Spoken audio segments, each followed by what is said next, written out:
Iya ya, gaji 1 juta tok. Pengen tuku omah.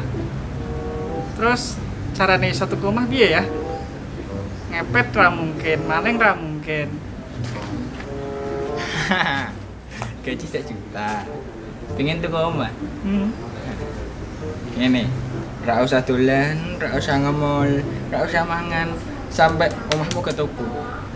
Tak. Paksa no. Iya. Orang yang berpenghasilan 1 juta tapi bisa membeli rumah. Apakah bisa, Mas?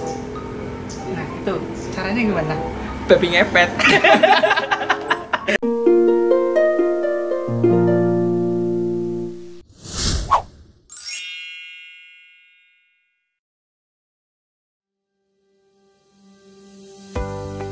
Yang pertama adalah mengikuti program KPR. Masyarakat berpenghasilan rendah yang ingin memiliki rumah mau tidak mau harus mengikuti program KPR. Boleh saja jika mereka ingin membayar rumah secara kontan. Namun bagi mereka yang berpenghasilan 3-4 jutaan mungkin memerlukan waktu yang lebih lama. KPR atau kredit kepemilikan rumah adalah fasilitas yang diberikan perbankan kepada nasabah untuk kebutuhan merenovasi atau membeli rumah. Nah, Anda bisa memilih dua skema KPR, yaitu KPR non-subsidi dan KPR subsidi. KPR non-subsidi berlaku untuk kalangan umum. Persyaratannya diatur oleh bank, begitu juga dengan suku bunganya. Sedangkan KPR subsidi diatur oleh pemerintah. Tidak semua orang berhak untuk memilih KPR subsidi. Hanya beberapa orang yang memenuhi persyaratan pemerintah saja yang berhak untuk KPR subsidi. Nah, yang kedua adalah menyisihkan 30% pendapatan untuk DP rumah. KPR pada prinsipnya adalah untuk membiayai terlebih dahulu pembelian rumah yang nantinya cicilannya ditanggungjawabkan ke bank. Namun sebelum itu Anda harus memenuhi uang muka atau DP dulu yang tentunya tidak sedikit. Biasanya bank membebankan uang muka atau DP sekitar 20-30% dari harga rumahnya.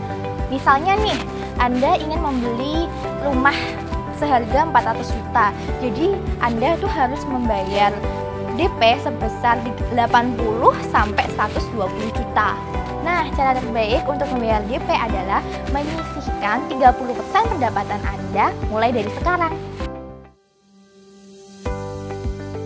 Yang ketiga adalah terbebas dari utang piutang. Membayar DP rumah dan cicilan rumah merupakan kewajiban mungkin yang terberat bagi orang yang memiliki ekonomi pas-pasan. Mungkin yang memiliki gaji 3 juta per bulan ataupun 2 juta, mungkin yang 1 juta tambah berat lagi. Jadi jangan ditambahin deh, kayak kalian beli motor udah nyicil, kalian beli sok-sokan beli mobil nyicil lagi, terus kalian beli apa lagi nyicil lagi. Itu jangan deh kalau kalian mau membeli rumah. Lagi pula pihak bank juga akan melihat histori dari kredit Anda, terus dari ekonomi Anda untuk orang-orang yang ingin mengajukan KPR. Jadi tidak semua orang bakal disetujui pengajuan KPR-nya, karena pihak bank juga akan melihat si pengajuan KPR ini akan bisa membayar sampai lunas atau berhenti di tengah jalan. Kemungkinan permohonan KPR ditolak lebih besar apabila si pemohon memiliki riwayat kredit yang buruk di bank tersebut ataupun bank-bank lainnya juga. Yang keempat adalah mempertimbangkan untuk membeli rumah subsidi. Rumah subsidi.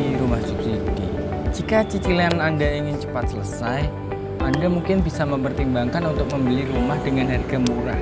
Tapi jangan sampai Anda membeli rumah dengan harga murah tapi kualitasnya hancur-hancuran, lokasinya jauh, terus kualitasnya buruk, itu sama aja Anda membeli kualitas murah tapi Anda tidak mendapatkan tujuan yang ingin Anda capai. Usahakan mencari titik tengah dari harga murah dan kualitas rumah yang baik. Pilihannya adalah membeli rumah subsidi. Kenapa memilih rumah subsidi? Karena rumah subsidi adalah rumah yang diprakarsai oleh pemerintah untuk masyarakat yang memiliki penghasilan yang notabene mungkin rendah, ya seperti tadi 3, 2 ataupun 1 juta setiap bulannya. Rata-rata rumah subsidi juga dijual dengan harga murah, tergantung lokasinya ya. Biasanya dengan harga mungkin mulai dari 120 juta hingga 140 juta hingga 200 juta mungkin ada, tergantung lokasinya.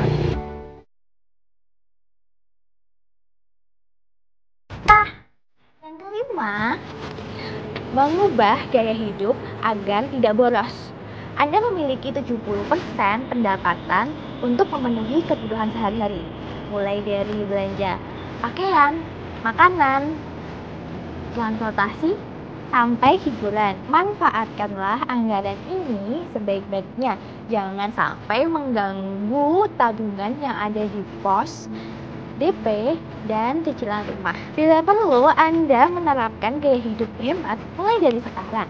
Catat semua pengeluaran apa saja yang terjadi selama sebulan itu. Jika masih ada sisa dari 70%, Anda bisa memasukkan itu ke tabungan, DP, dan cicilan rumah. Dengan membuat anggaran yang jelas dan menabung di awal, tindakan boros niscaya akan terhindar.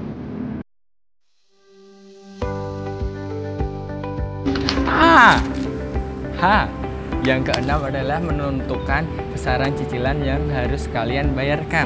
Anggaplah kalian sudah membayar DP tadi 30% dari rumah kalian.